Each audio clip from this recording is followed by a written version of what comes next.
Hey everybody, and welcome back to the Outcomes Rocket. I'm super excited about this series that we're doing in collaboration with CLASS to recognize the top achievers in healthcare technology. CLASS put together a list of top 20 emergency tech awards that they showcased at Health.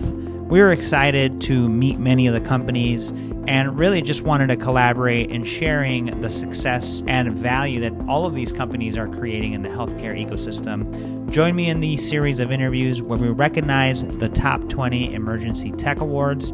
Hope you enjoy learning about them because you could both learn what to do for your business, but also as a provider and a payer, learn how to scale solutions within your organization. Thanks for joining me, and I hope you enjoy this interview.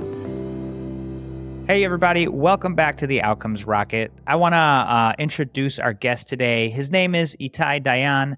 He is the co-founder and CEO of Rhino Health. He is a physician and a researcher, has been in industry for quite a while, pioneering AI for healthcare. Ittai, thank you so much for joining us. Thanks for having me.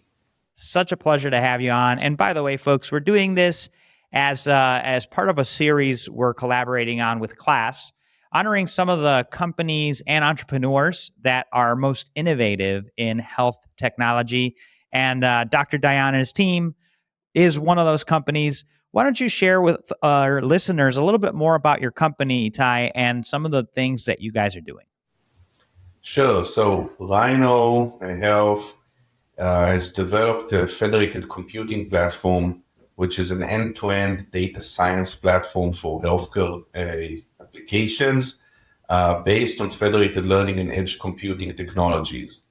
The platform allows you to do from early data analytics, AI model development, AI model deployment, and continued learning with differentiation, but it does not require sharing data. So data stays on the edge wherever it exists on source systems and allows you to seamlessly have access to that data for AI and data science. That's fantastic. Thank you for sharing that. And what would you say is the best way that your company adds value to the healthcare ecosystem, and who do you help?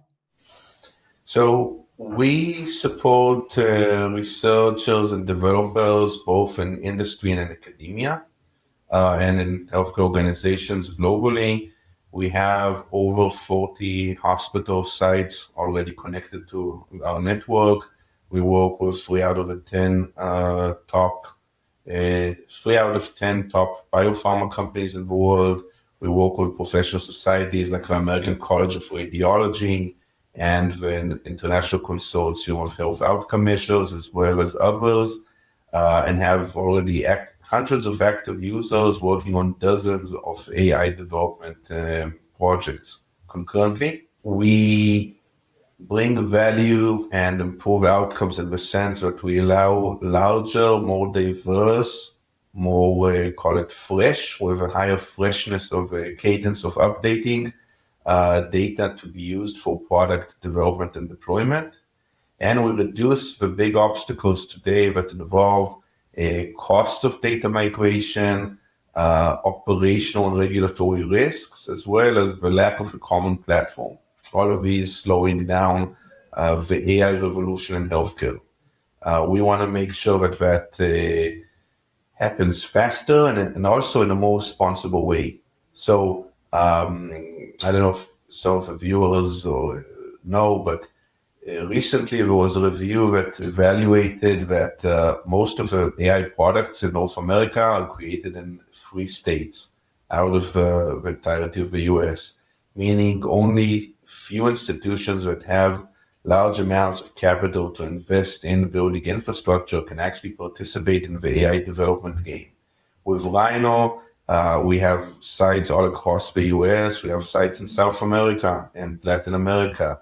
We have sites in Israel, Western Europe, Eastern Europe, Asia Pacific, and the ease of joining the Rhino network with minimal infrastructure requirements allow many more institutions and players to be active in the AI game who previously weren't able to.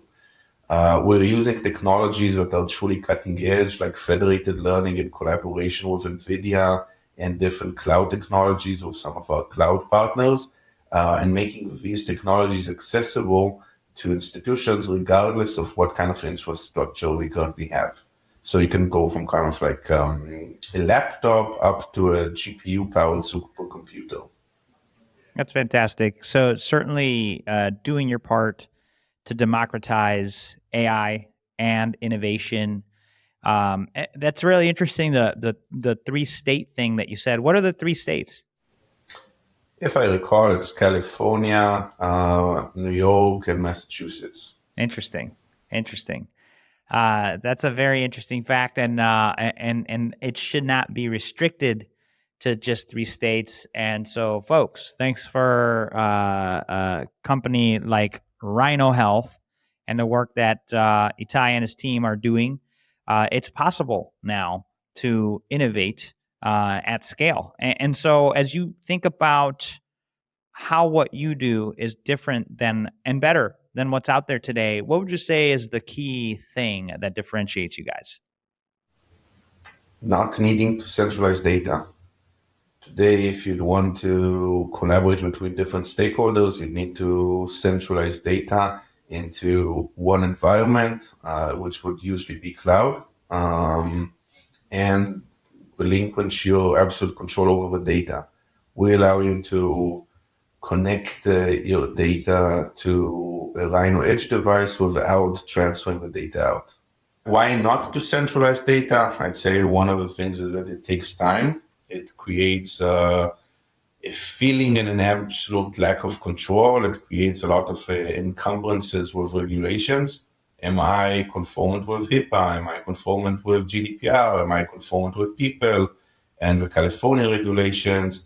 As much as we see more and more state-specific regulations coming in, it also drives costs because you're creating redundant copies of these data, which otherwise you can just leverage the existing infrastructure you have.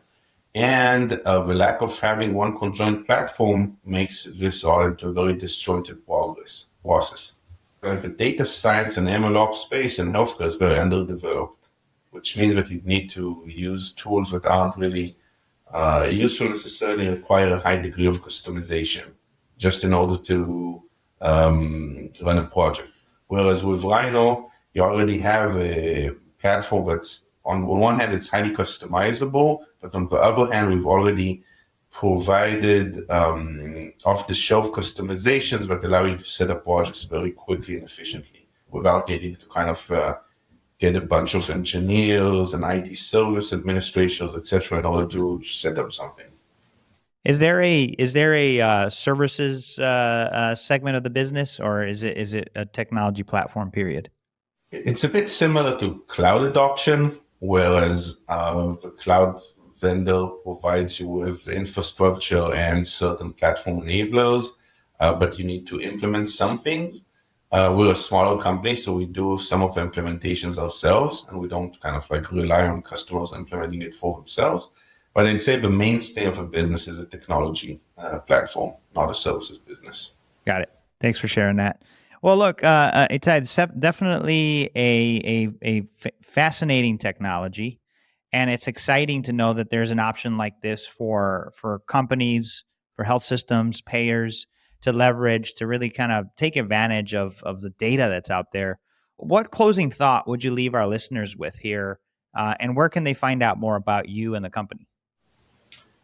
So as a closing thought, I'd say the world is moving to data federation. There's much more data availability that's going to be driven by the 21st Century Cures Act, final rule, that basically compels all health IT vendors to provide seamless access to data via FHIR API. We're going to need to handle these massive amounts of newly available data sets while maintaining safety and privacy. Federated computing is the way forward, and Rhino is bringing in that future. And in terms of learning more, we have a LinkedIn presence and a website it goes www.rhinohealth.com, and everybody's welcome to visit, learn more, and get in touch. Outstanding. Well, thank you, Ittai. We really appreciate you sharing the innovative work that you and the team are up to. And folks, make sure you check out the show notes on today's podcast, where you'll find links to the pages that Dr. Dayan shared, as well as links to how to learn more about them, as well as their award from class. Thank you so much for joining us, everyone. And Ittai, thanks for being with us today.